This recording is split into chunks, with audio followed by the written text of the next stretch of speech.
Saludos y bienvenidos a todos los que nos sintonizan para ver el partido de la tarde. Me alegra contar que tenemos un cielo azul precioso y que no hay ni una nube a la vista. Reflejo exacto del ambiente que estamos viviendo en las gradas. No se le puede poner ni una pega. ¿Quién las va a poner con las condiciones que tenemos hoy?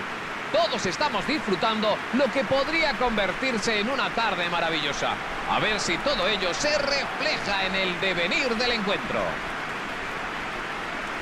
Una imagen para quedarse embelesado. Sin duda, uno de los estadios más impresionantes de esta parte del mundo.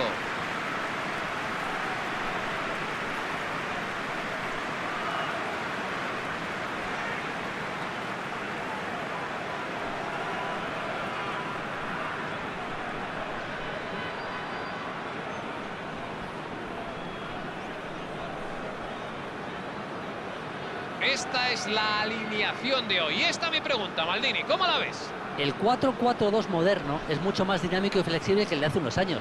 Y creo que va a haber muchas más transiciones de 4 a 5 jugadores en el centro del campo, ya que es probable que uno de los atacantes alterne todo el tiempo de delantero a medio centro atacante, lo que ofrecerá un punto más de creatividad cuando sea necesario.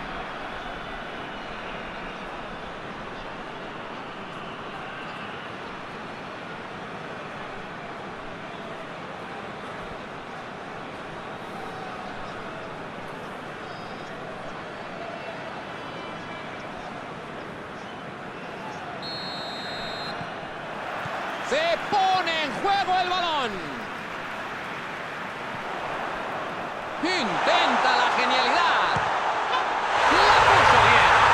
¡Gol! Gran inicio de partido, ¿eh? Han buscado el gol desde el pitido inicial y se lo merecen. Es imposible colocarla mejor. A veces es mejor no pensar todo dos veces y probar suerte. Le pegó de fábula, impresionante, y la puso a buen recaudo del portero.